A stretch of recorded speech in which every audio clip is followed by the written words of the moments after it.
Bonjour tout le monde, nous espérons que vous allez bien. Aujourd'hui, je vais vous présenter le cours de l'histoire de la littérature. Comme vous connaissez, l'histoire de la littérature s'intéresse à tout ce qui est littéraire et artistique, exactement le XVIIe siècle. L'histoire littéraire est la discipline qui s'intéresse à l'évolution historique de la littérature et des œuvres littéraires en relation avec le contexte donné d'une époque, avec l'histoire des idées, des courants et des mouvements littéraires. Par exemple, un ouvrage tel que le roman jusqu'à la Révolution d'Henri Coulet peut être considéré comme un ouvrage d'histoire littéraire, puisqu'il étudie l'évolution d'un genre, le roman, sur une période donnée, du Moyen Âge à la Révolution, et dans un espace donné, la France. Parmi les événements les plus marquants du XVIIe siècle, la cour.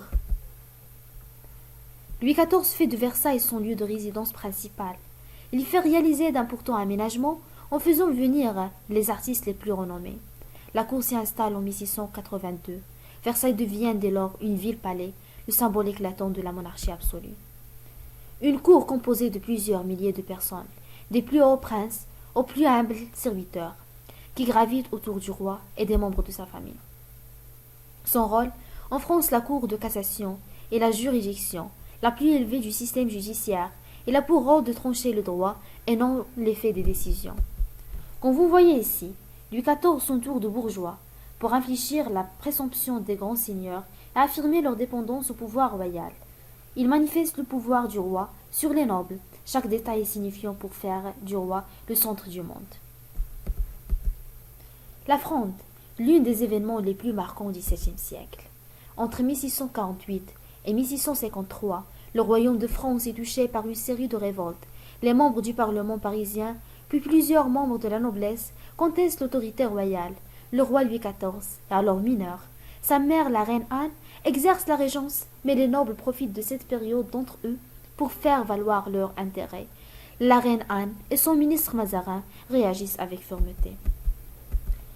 Pour vous donner une idée plus proche concernant la Fronde, c'est une révolte des parlementaires contre les réformes fiscales, la révolte des seigneurs contre la mainmise royale. Une guerre civile se déclenche à partir de 1652 et se termine à l'avantage de Mazarin.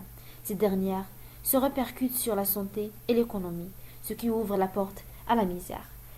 Voilà quelques repères temporels concernant les événements de la Fronde. 13 mai 1648, le Parlement de Paris refuse de valider plusieurs décisions de la Régence.